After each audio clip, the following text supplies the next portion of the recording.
Welcome to the Corporal Punishment Guided Imagery session. And we are just going to jump right in here. If you haven't watched the introduction video to this session, please go watch that first.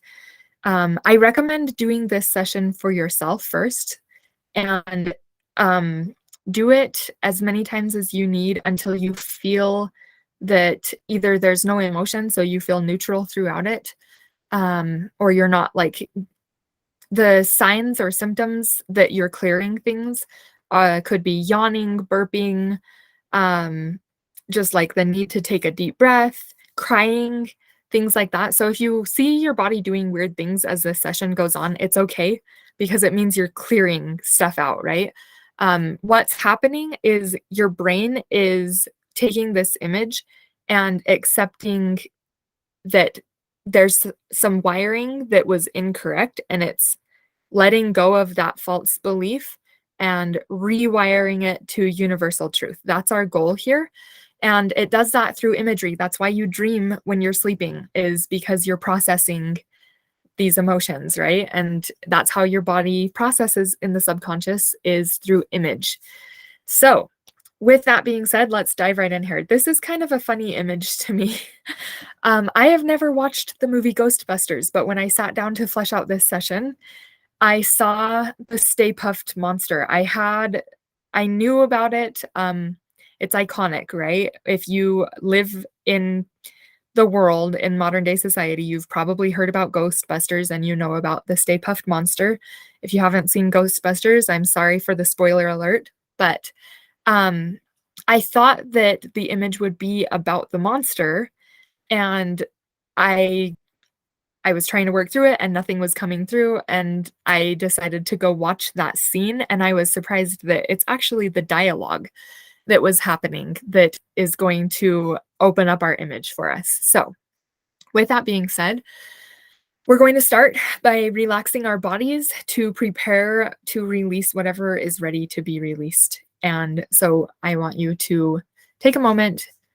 You could rub your hands together to get some energy flowing. And I want you to take a deep breath through your nose and hold it for about 4 seconds. Then slowly blow it out through your mouth for about 6 seconds. And we're going to do that about 3 times. So in through the nose. Hold, 1, 2, 3, 4, release.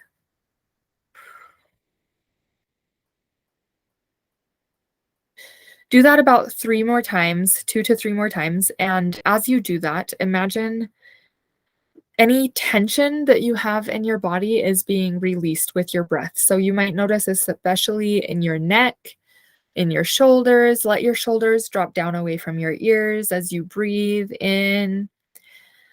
Feel your muscles relax from your head, in your ears, in your jaw, shoulders, arms.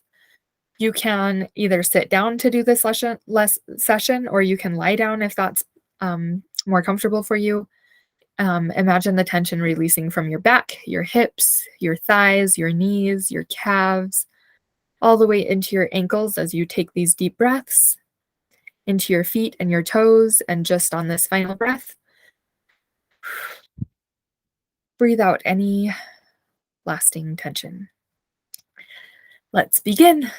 So we're imagining the scene from Ghostbusters where Gozer appears as the giant Stay Puft Marshmallow Man. Hear Ray say, "I couldn't help it. It just popped in there. It's the Stay Puft Marshmallow Man." Hear Peter say, "Ray has gone bye-bye." Then hear Egon, "I am terrified beyond capacity for rational thought." Feel panic, horror, frustration. "What have you done? Why are you doing this?" Anger, blame, fury. Imagine all of these emotions balling up together and fighting to get out.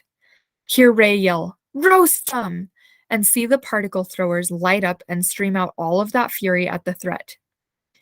See how this makes the Stay Puft Monster become even more aggressive and scary as he bursts into flames.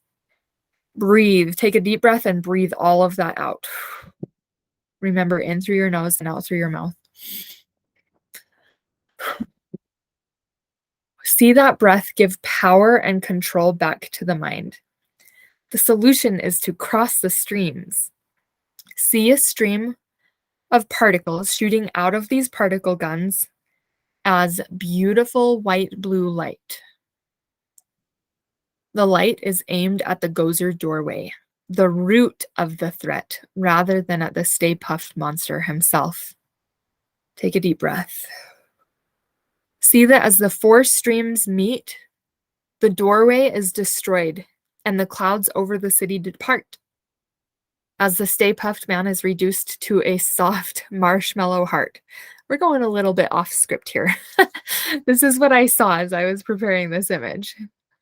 The confusion and commands coming from the doorway stop.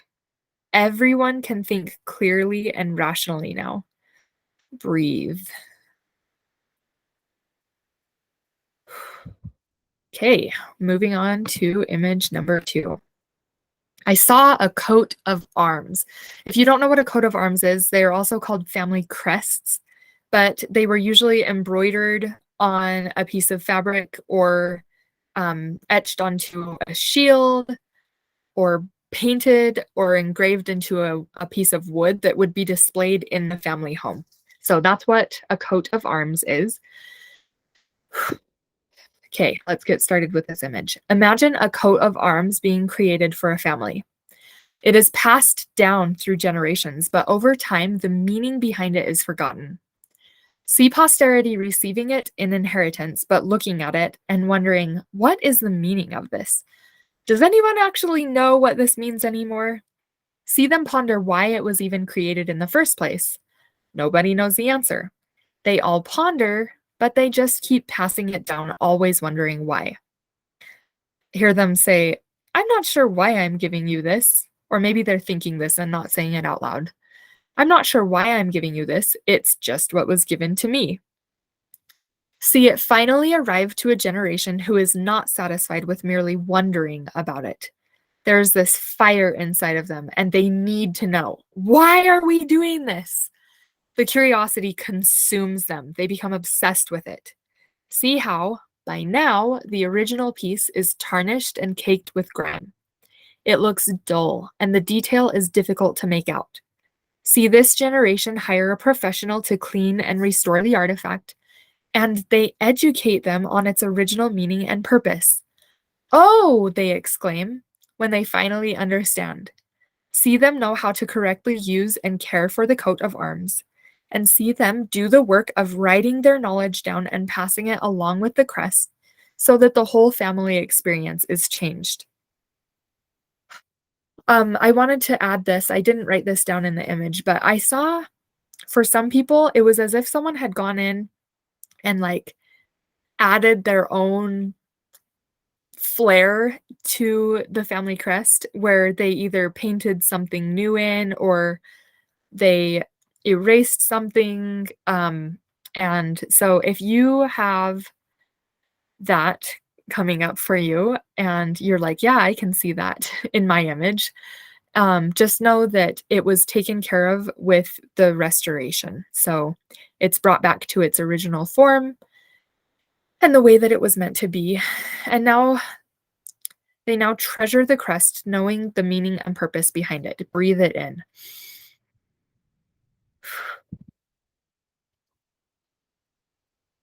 Okay.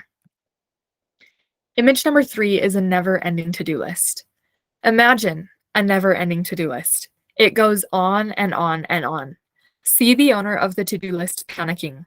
I will never get any of this done, they scream. What is the point? There's not enough time, and every time I check something off, I had to add more to this list. Imagine them scrambling to check items off as quickly as they can. And how the quicker they check things off, the quicker new things add up, making the list longer and longer and longer. I hear a scream. Imagine that every time a new item is added to the list, they experience a feeling of being buried alive. See them fighting to dig themselves out of this hole. But the more they fight, the more dirt is shoveled on top of them. See them finally surrender and say, I just can't do it anymore. And they just allow themselves to be buried under the pressure of this list. Take a deep breath. Okay, so they're buried under the pressure of this to-do list. Imagine they're finally surrendering. See them go up to heaven and meet their maker. See them cry and cry as they say, why did you let me be buried like that? Oh, I feel anger and like frustration and question and a lack of purpose and confusion and I don't get it. What was the point? It's just all of these emotions coming up. Take a deep breath. See their maker gently look into their eyes and say, not in an accusatory way, but just in like, can't you see? You were the one writing the list. What was put on there was up to you, my dear one. See them cry together as a beautiful stream of white healing light comes from the maker and penetrates and surrounds the list maker. It goes from their head all the way to their toes. And this light contains divine perspective on priority. Take a deep breath. I'm going to take a drink really quickly. See the list maker, accept and understand this divine perspective. Take a deep breath.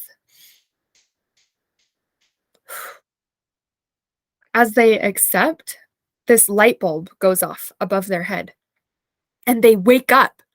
It was a dream all along, but they are awake with a new perspective on priority. They never actually had that never-ending to-do list and they were never buried alive. And they were dreaming about meeting their maker, right? So we can take a deep breath. We didn't actually die from this experience. See them jump out of bed and run to their office and burn up their to-do list. They say, I can trust that I have enough time to accomplish all that I must accomplish here. I can trust that I will know what is important moment by moment, and I can focus on the task at hand. Because they have this divine perspective on priority, right? Take a deep breath. We're going to do some tapping. This is called EFT, and your heart creates a rhythm in your body, and there are electrical pulses in your body through your nervous system, and they are how emotion flows through your body, right? What we're doing with tapping is creating a new beat, and it says to our body, hey, pay attention to this. And so we're going to create a new rhythm and a new beat. So you can tap on your chest, on your clavicles, or you can tap on your temples. Pressure points are a good place to tap. So on your wrists, if you're watching this, you can tap on your forehead, your ears, your chin, like where your jawbone meets your mandible meets your skull. And so you can tap on your knees, just tap somewhere on your body. It doesn't matter. Okay, so we're going to tap and we're going to say these out loud. If you feel the need to, I recommend going through these 3 times each. It could be safe for me to trust myself to use my time wisely. It could be safe for me to change my plans if something more urgent and important comes up. It could be safe for me to trust that there is enough time for me to do all I need to do day to day. It could be safe for me to focus wholly on the task at hand, even if that means changing my current focus from what I had originally planned. It could be safe for me to believe that I can discern what is important at all times of the day. It could be safe for me to recognize what is divinely important in my life day to day. Take deep breaths.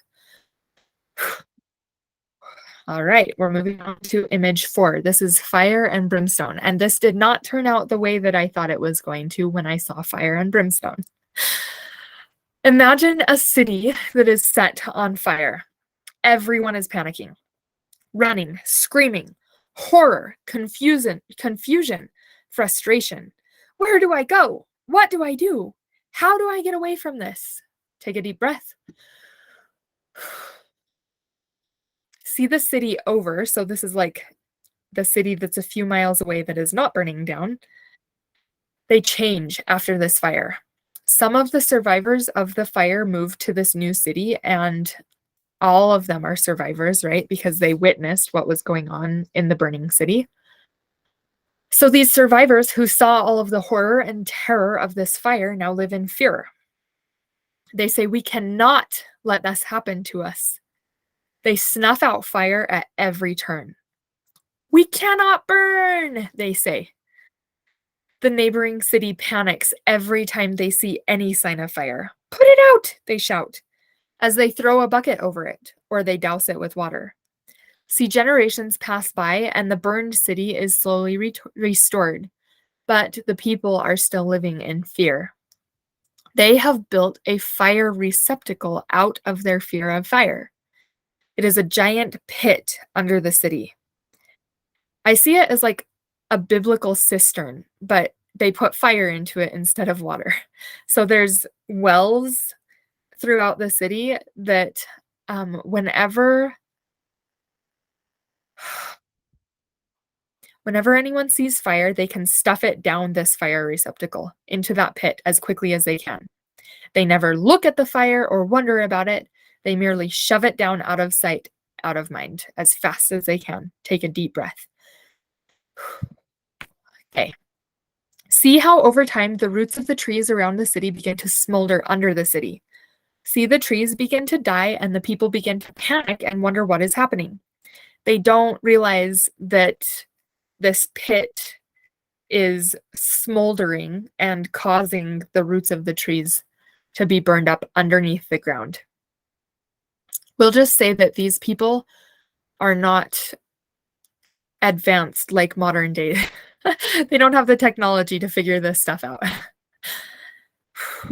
Hold on just a sec. Take some deep breaths. Okay. They don't realize that all of this hiding of the fire has created a massive underground firestorm that is about to break loose throughout the entire city.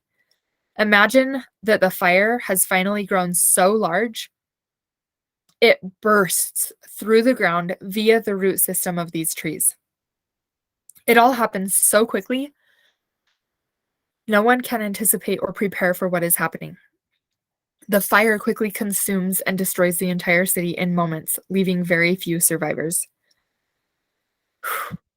I see that these survivors that are left are people who were tapped into this feeling that something wasn't quite right with what was going on with the burying of the fire. And so they weren't going along with the flow of everyone else. They weren't burying the fire or covering it with a bucket the way that everyone else was. And because of that, they could feel the fury building, and they were aware that something had to give. And so they started fleeing town before the consumption actually occurred. They realized that fire was necessary and natural component of life. See how they take fire with them and use it for good. See that when the fire spontaneously combusts, rather than rushing to hide it, they are cautiously curious of it. They do not fear it. They ask the fire to tell them what its message is. Breathe that in. See that as they continue to ask fire to teach them, they grow to understand it, and in their ability to access, they grow in their ability to access control over it. So with understanding comes power. Take a deep breath. This is a big one. They no longer fear it, but they do respect it. When they meet fire, they contain it, but they allow it to continue to burn. They do not hide from it or try to suppress it. They experience and learn and grow with it. Their lives are forever changed for the good because of their relationship with the fire. We're going to do some tapping. There we go. I just felt a release. Okay. I recommend doing these 3 times each. I'm just going to do them once for time's sake. It could be safe for me to view my anger as a messenger rather than a threat. It could be safe for me to observe my anger and ask for the meaning behind it rather than to fear and or suppress it. It could be safe for me to express my anger in a safe and proper container. It could be safe for me to believe that I am ultimately in control when I experience feelings of anger. Take a deep breath.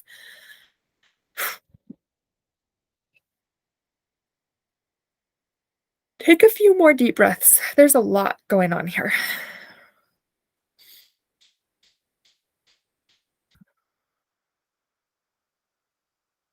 Okay. Okay. This was a really weird image. I was like kind of crying and kind of laughing as I went through this one. So we are imagining, first we're going to start with the image of a tree.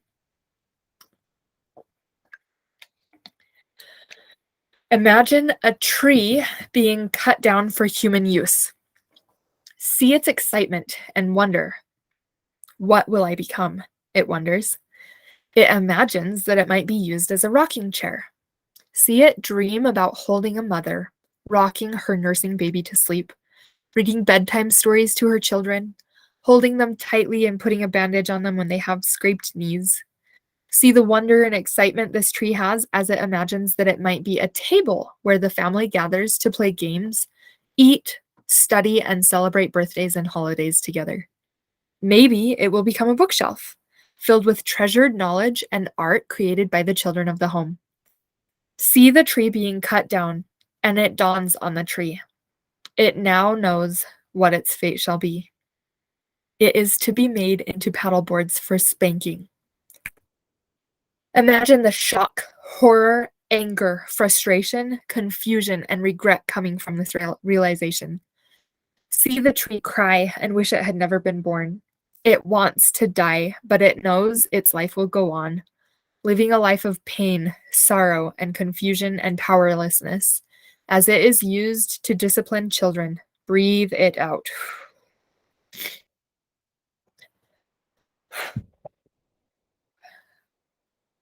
See the tree live its life out until its last paddle is finally destroyed, and there is finally no remnant of it left behind. Breathe.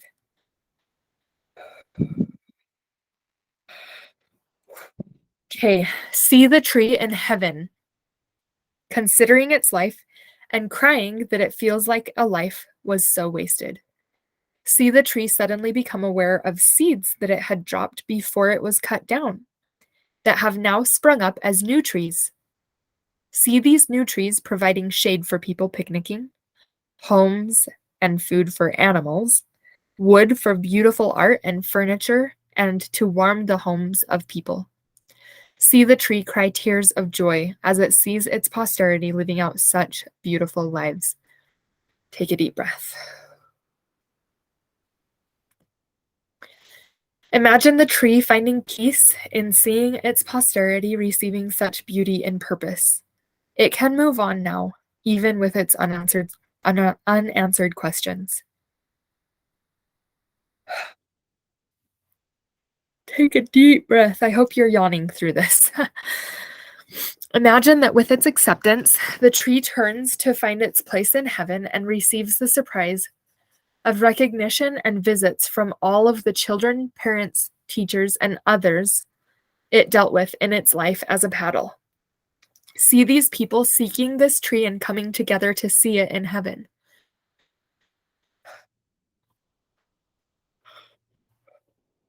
See them embrace and forgive each other and the tree and cry with the tree as they recognize all of the hurt that had taken place, and they ask for the tree's forgiveness.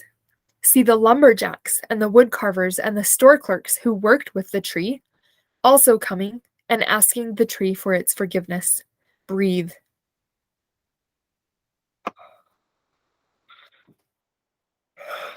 Okay. Sorry, I'm fidgety because this is big. If you want to, you can like shake.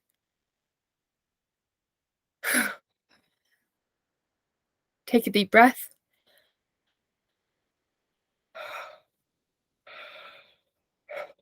Let it all out, all of those emotions. It's okay. Okay, we're going to tap. Imagine the tree finally finding her place in heaven. It is the most beautiful meadow. See her rejoice in the knowledge that everything has been restored and her life is beautiful and exalted above all trees for the sorrow that she witnessed in her life. We're going to tap. I don't know how, but I can believe that everything will work out for my good eventually. Okay. It could be safe for me to believe that everything will be made right in due time. Keep breathing. I gotta turn myself for some reason. Okay. It could be safe for me to have patience as I wait for the physical manifestation of my belief that it will all be made right. It could be safe for me to believe there is purpose in everything. It could be safe for me to see my past sorrows making way for present and future joy. Take a deep breath. Okay. Sorry, I gotta adjust myself for a second. Okay, we're going to imagine a pendulum. So, like the little balls on the hook that swing back and forth and they hit each other, and only the two end balls move. So, imagine a swinging pendulum. Notice that the balls on either end have words written on them. One end displays words like sorrow, pain, suffering, vice, etc. The ball on the other end displays words like joy, pleasure, peace, virtue, etc. Observe that as far as the pendulum swings to the one side, universal law requires it to swing equally in the opposite direction. Breathe it in.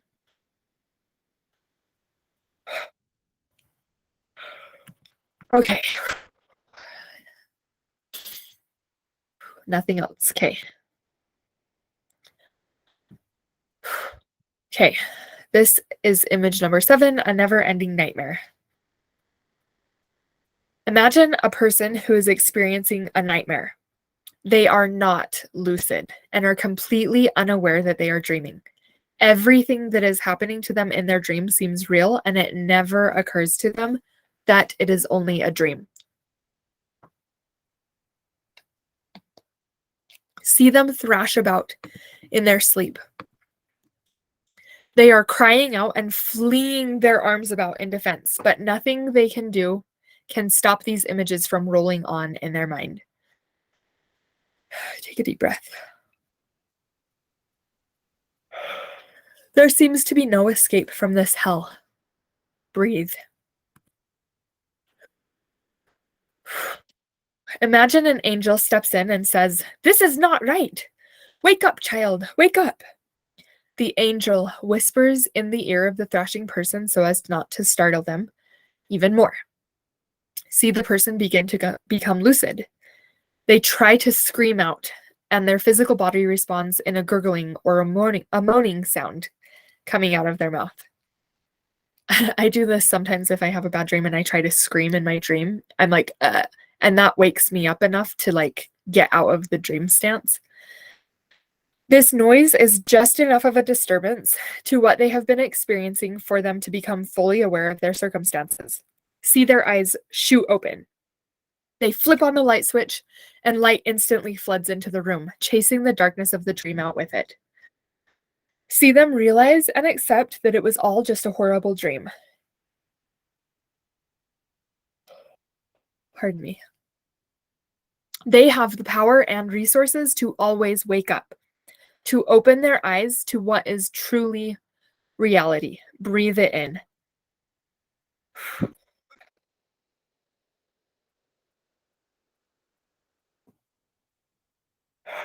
Okay, we're going to tap. If you want to make noise or like move your body about, you don't have to just tap. Let's tap. It could be safe for me to trust that I can awake from anything that is out of alignment in my life. It could be safe for me to believe that I have access to all the resources I need to live in light. It could be safe for me to recognize when my vision is out of alignment with universal reality and universal laws. It could be safe for me to rest. It could be safe for me to desire to see things as they truly are. It could be safe for me to accept things as they truly are. It could be safe for me to understand and accept universal truth and laws. It could be safe for me to trust that despite how I see things, my Creator has my best interests at heart and will awaken me to truth if that is my desire.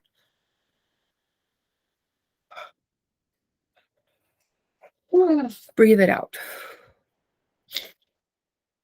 Okay. Image number 8 is a ticking time bomb. Hang in there. We're getting through this. We're almost done. Imagine an old-fashioned bomb with a long fuse coming out of it. Understand that unlit, this bomb really poses no threat or harm to people around it. But they are living their lives as if they are walking on eggshells because of their fear of this bomb. See them overanalyzing everything they do and always making decisions based on their fears of this bomb. Nobody understands this bomb. They're just watching it, waiting for it to be triggered and go off one day, waiting for the fuse to be lit. See them do things they do not want to do because of the bomb. See them not do things they want to do because of the bomb. See them grow to resent and hate the bomb. I just can't wait to get out of here and away from that bomb, they say. There is anger, frustration, hatred, vengefulness, defeat, depression, squashed dreams and desires. Breathe it out. Breathe in through your nose and out through your mouth.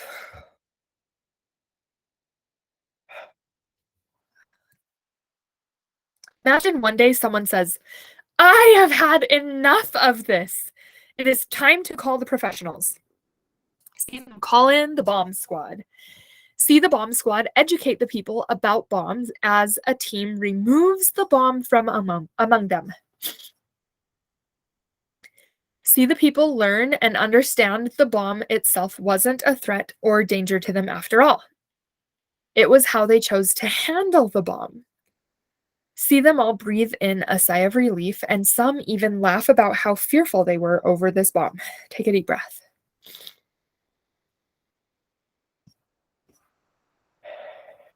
See some of them say, we had the power over this thing all along. They say we had the power over this bomb all along. For some reason, that's important. Okay.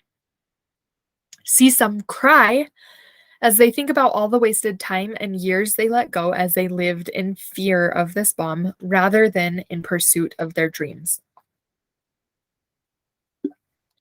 See the bomb squad say, it's okay.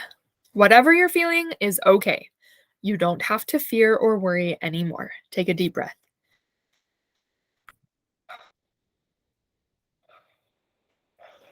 We are going to tap again. Tap. It could be safe for me to believe that bombs only have power if I give that power to them. It could be safe for me to know and understand how bombs work and how to live safely around them. It could be safe for me to recognize how to call in the professionals when I need help understanding or removing a bomb in my life. It could be safe for me to be myself even when a bomb is nearby. It could be safe for me to not give into the fear or walk on eggshells when a bomb is present, even if others choose to walk on eggshells themselves. It could be safe to remove the bomb in my life if I need to. I'm going to add here, I don't have this one written down, but it could be safe for me to trust that I will know. It could be safe for me to trust that I will know when a bomb must be removed from my life. It could be, that's the next one. Okay, it could be safe for me to know if I should remove a bomb from my life. Okay, Imagine that. Energy came in, I didn't read the next one, I thought I needed to add it, and it was already there. Apparently, we needed to do that one extra for some reason. Okay, this was another image that I saw, and I thought it was going to go one way, and it went completely differently than I anticipated it. Just so you know, so this isn't confusing when it happens, this image has like a part B that kind of comes in the middle of it because I couldn't see how to resolve it without another image. So we're going to do image 9 with image 9B, and then we're going to go back to finish image 9. Okay. This image is called Lost in Translation. If you're not familiar with the Tower of Babel, it's in Genesis chapter 11, our biblical history here, right? The people started getting prideful and I don't know, they just were caught up in themselves and thought that they could build a tower to heaven. And God did not think that that was a good idea.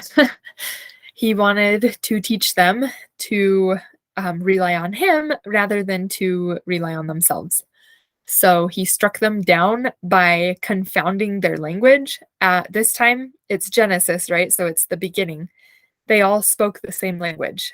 And after they built this tower, God confounded their language. So from my study and understanding, even people in the same family could not understand each other. And what ended up happening was they scattered because they started gathering with people who spoke the same language and leaving their brothers and sisters and fathers and mothers and children behind because they just couldn't understand each other and they didn't know how to resolve it except by moving apart. And so they separated and they were scattered across the world. Okay. Imagine the people building the Tower of Babel after they are confounded of common language. That's not worded very well. We're imagining the people who built the Tower of Babel after their language was confounded. See confusion, frustration, anger, hatred, fury. Why can't you just understand me? Like, oh, it's just, oh, if you've ever tried to get someone to see things your way and they just don't see it and you just feel those feelings, breathe it out. See the people begin resorting to physical communication as a way to get the message through. See them hitting and fighting, raising their voices as if yelling will somehow make the person they are yelling at understand. It doesn't help. Root it out. See how the inability to understand causes division that drives the people apart from each other. They cannot find common ground with the inability to communicate. They cannot see eye to eye, and therefore they scatter themselves away from each other. Whew.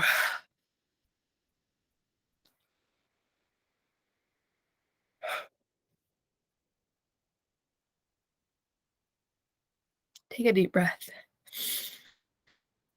They want to be as far away from each other as they can get. See sadness, anger, frustration, regret, lost cause, what ifs, a longing for what could have been.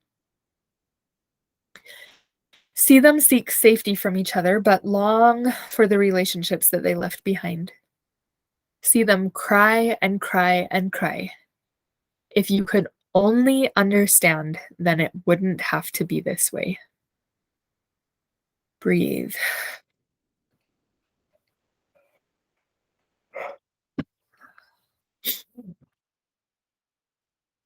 Okay, we're going on to image 9B, the Clodagh ring.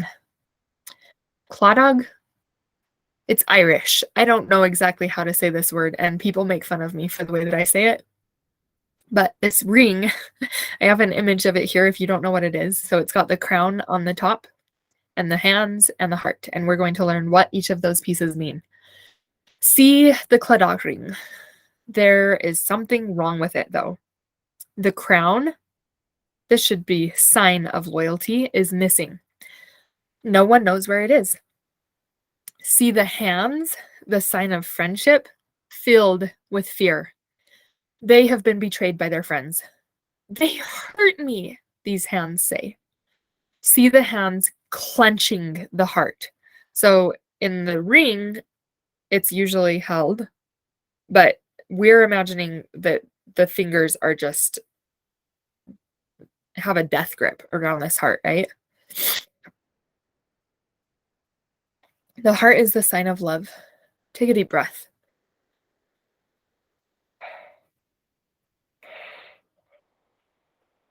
See that the hands are fearful and want to protect the heart from the hurt they have experienced.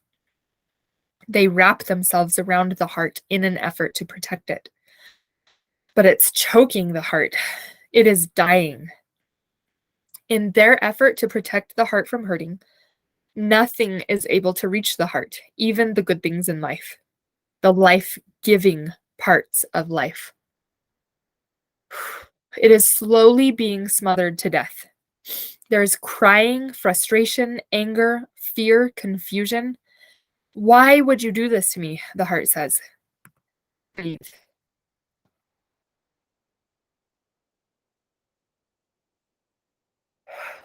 See the hands unaware of the struggles they are causing for the heart. I'm just trying to protect you, they say. They really believe they are doing the right thing. It's the only thing they know how to do. But they also can't shake this feeling that something is also terribly wrong. Where is the crown? The hands and the heart both ask. See that as their attention is turned toward the crown, it suddenly comes rushing into them. See how it takes its place above the heart, and as it does, healing white light comes out of it and penetrates the heart and shines down and through the hands. See that this healing light is accepted, and the hands and the heart both light up. The trio realize they were meant to work together in trust. See the hands loosen their grip on the heart as the heart takes a big, deep breath. You take a big, deep breath.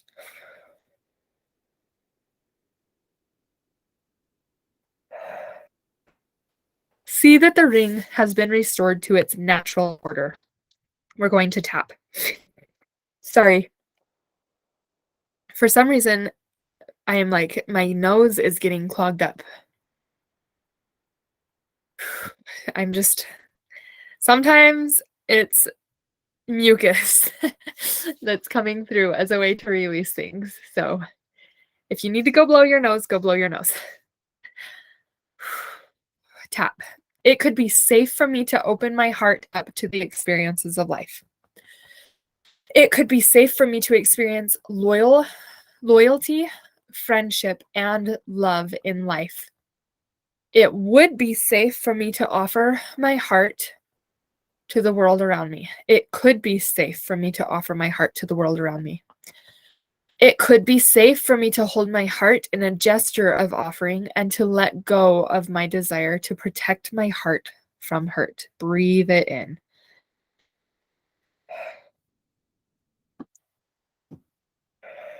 All right. Okay, so we're continuing our Tower of Babel saga. See how the time spent apart allows the people to really assess what led to this whole experience. See them become humbled as they realize it was false beliefs that led them to misunderstandings in the first place. See them cry and cry as they think about their choices and actions that led to such terrible circumstances. See them look up and say, I am sorry for how wrong I was. Please help me to make things right.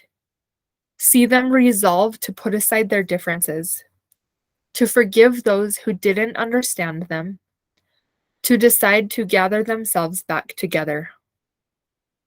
They say, I will do whatever I can to keep peace and learn to communicate in a loving and friendly way.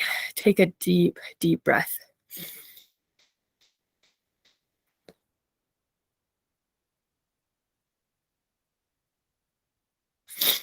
Okay, we're going to tap. It could be safe for me to accept that even though it was wrong, people who wronged me were only doing the best they knew how. It could be safe for me to accept that there is universal right and wrong. It could be safe for me to forgive those who have wronged me. It could be safe for me to love those who have wronged me. It could be safe for me to desire to do better without condemning those who did the best they could.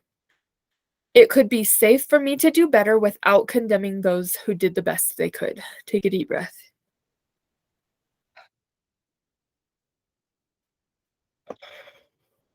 Okay. Okay, this is a picture of my dad. He is an amazing horseman, and he has been training horses since he was a young boy. I have learned so much from him and from horses that I have worked with myself as I have lived my life. And this is our final image, I think. So, if you don't know anything about horse training, that's okay, because I'm going to walk you through it through this image. I want to point out that there is something happening in the culture of working with horses, in that we are moving away from this terminology of breaking, and it's now commonly called starting. So that's the verbiage that we're going to use. But the idea is that you're taking a colt from this point, teaching it to be useful, mostly to use a saddle, but anything that a horse could do in a working way. Horses are used for therapy. They are used for work. They're used for pleasure. So that is taking this idea of starting, is to take a horse from existing to finding purpose. So take a deep breath. This is Ripper, my dad's horse. It's his most recent colt that he's been working with. And so we're going to imagine a cowboy preparing to start a young horse. A colt is not ridden until it is fully grown and developed. The cowboy knows he can and should only give this horse that which it is mature enough for. Trying to work a horse in a way that it is not mature enough for could be permanently detrimental to the horse, especially when it comes to riding. Getting on them too early could cause fractures in their bones. There's a lot of things that could go wrong. Their muscles and bone structure aren't developed to be able to hold the weight of a rider. So usually they wait until, for thoroughbreds, which are a lot more rigid of a horse, their bone structure can handle a rider sometimes as young as 18 months. But the general rule of thumb is about 2 years old. So in this image, we see that the cowboy knows that he's not going to work with a horse in a way that it's not ready for. And he has peace with that. So this is a special cowboy. He isn't going to break this horse. See him say, "It is time to start this colt." Breathe.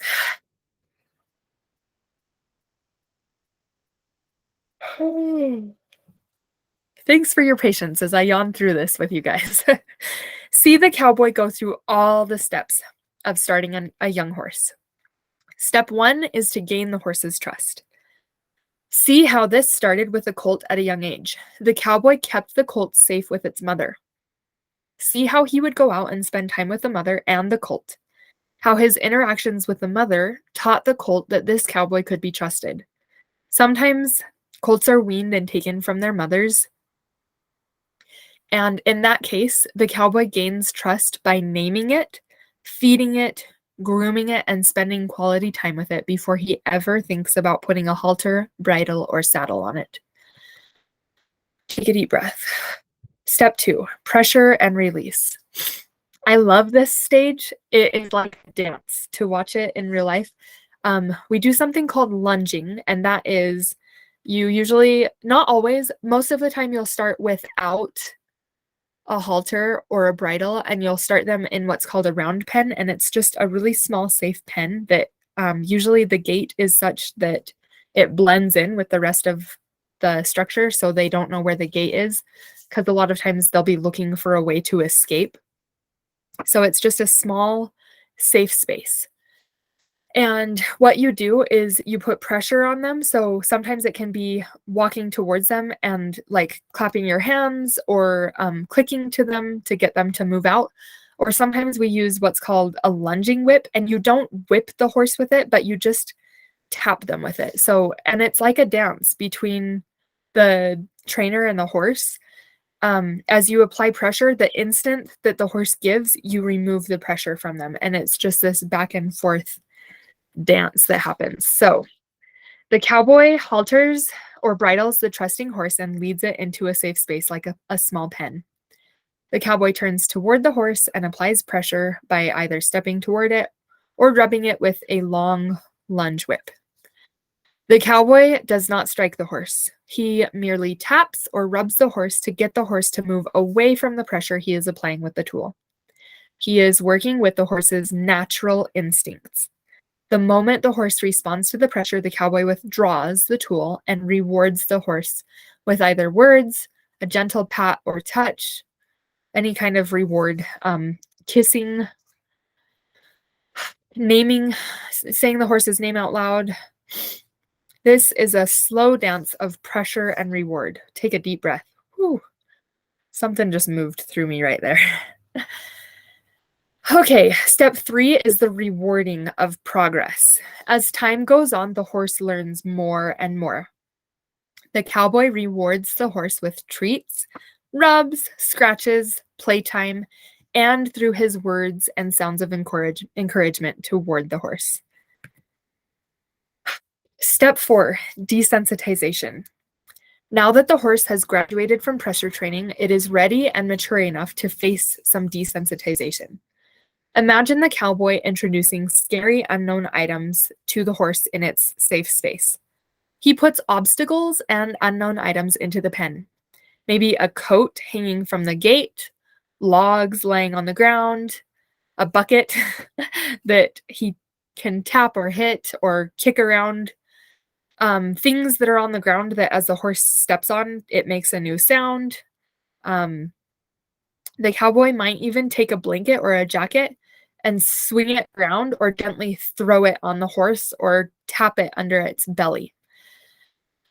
He does this until the horse is calm and non-reactive. A lot of times when he swings the coat onto the horse, it might jump around at first, but he just keeps doing it until it just starts a somatic response of shaking, which is a natural response in an animal to get over a threat. And it's processing that this is no longer a danger. It still can be scary, but we recognize that we're surviving. And so somatic shaking happens and allows the horse to process that even though it was scary, it's still alive and it can trust the cowboy. So he does that until the horse is calm and non-reactive. And see him apply pressure to get the horse moving. See the horse startle and become aware of the changes around it. See the horse continuing to trust the cowboy and even looking to him for guidance and reward until those items no longer startle the horse. Step 5 is saddle training. See the cowboy understand that the horse needs a little time to get used to a saddle on its back before he just hops up into the stirrups. See him saddle the horse up and lunge it around the pen. It just means that usually he is standing in the middle and there's either a long lead rope or the horse doesn't have a bridle on or a halter, and he will like move it around and run it around the arena around him. He lunges the horse around the pen a few times until it appears relaxed with this change. See the cowboy take time to step into the stirrups and put his weight all over the horse without actually swinging his leg over and sitting in the seat. So he leans over and he might tap the other side of the horse while his foot is in the stirrup, but he hasn't sat down in the seat yet. He might rub the horse's bum or rub its shoulders or neck. He might stand in the seat and kind of jump up and down a little bit just for the horse to get used to the weight. He might switch sides and step in the stirrup on the other side. See him do whatever he needs to do to get that horse to calm down with that saddle on its back. See the horse grow used to this feeling and relax in its trust of the cowboy. And now we have step 6, which is the first ride. It is finally time for the cowboy to take his first ride. See him gently swing his leg over and sit comfortably in the saddle. Some horses may relax into their trust in their relationship, and some might hop about or buck a little with this new change. Whatever happens, the cowboy breathes through until the horse is calm and collected. He never gets on the horse until it is already in this calm and collected state. And when things get frustrating for either of them, he hops out of the saddle and does some more lunging or groundwork where they can see each other eye to eye. Take a big, deep breath.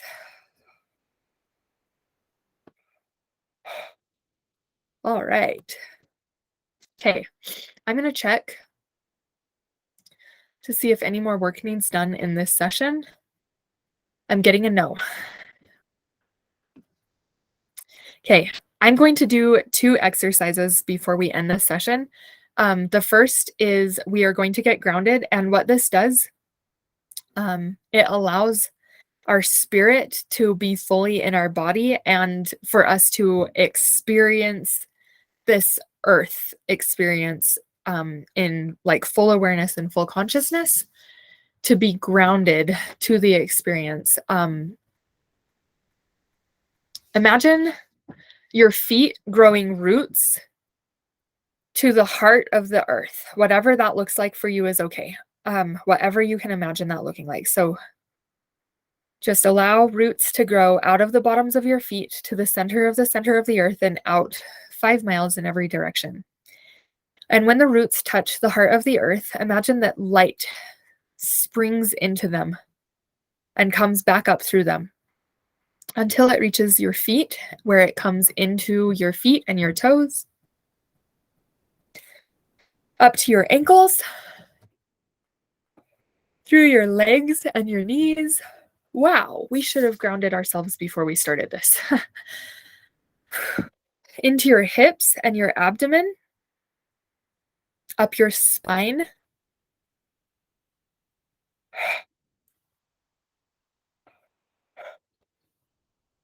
into your shoulders and out your arms and your fingers, up your neck and into your head and out the crown of your head toward heaven. Take a deep breath and just allow this light that has come up through earth, through these roots, to fill your body.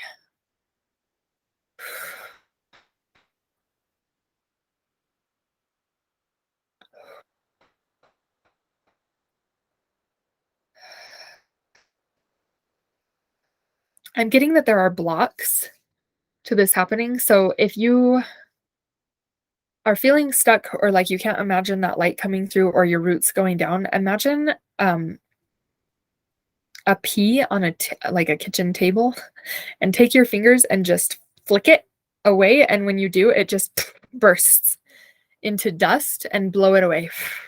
Like literally, if you just did that exercise, I want you to lift your hand up by your face and blow that dust away.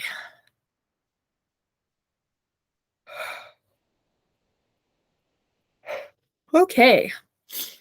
Okay, now we're going to, this is an alignment exercise that I do. I usually do it to align myself with the will of God. And if you don't believe in God, you can align yourself with universal law. We're going to imagine a tower of Jenga blocks that is spread about. Some pieces are missing and we don't even know where they are. That's okay. There are pieces that are broken and damaged, and it's just a mess. Some of you might imagine that your blocks are covered in cobwebs, and others might be stuck in mud. Some might be lost in a really messy house. Just wherever your Jenga blocks are, imagine that you see a slab of marble, and etched into this marble are either the words aligned to the will of God or aligned to universal law, whatever you're more comfortable with.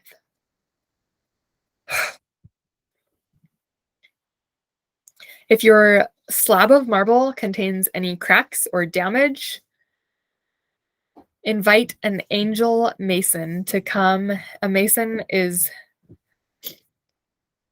let's see, mason isn't the right angel that we're inviting. We're going to invite, I don't know what a marble worker is called. So we'll say an angel marble worker. And they have all of the tools necessary to remove any impurities and heal any damage on this marble slab, and to etch those words into the side for you if you're having trouble seeing those words. Take a deep breath.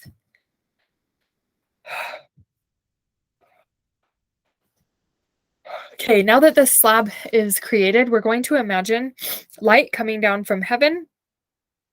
You can imagine it like a ray, like a sunshine ray or a tube of light coming down from heaven and going through this slab to the center of the earth, and the light from the earth coming back up and coming back into this slab. And when it does so, imagine the Jenga blocks start shaking like iron filings to a magnet, and they just start zooming in and stacking themselves on this marble slab from the bottom to the top. If you have any blocks, imagine a little pebble not allowing the Jenga block to slide in perfectly where it needs to go, and imagine either yourself or an angel just flicking that pebble away, and as it does, it turns into dust, and blow the pebble away until the tower is finished. As the last block is placed perfectly at the top of the tower, imagine that light start penetrating each block as it goes from the bottom to the top. And see that as it reaches the top block, the whole tower bursts with beautiful light. And you can't actually see the individual blocks anymore. They're all just glowing from bottom to top and top to bottom. And that light goes up toward heaven. Breathe it in.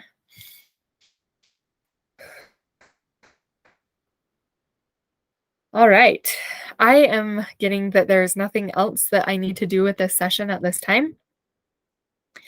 I'm going to open up some space for submitting questions for a Q&A that I will record at a later date.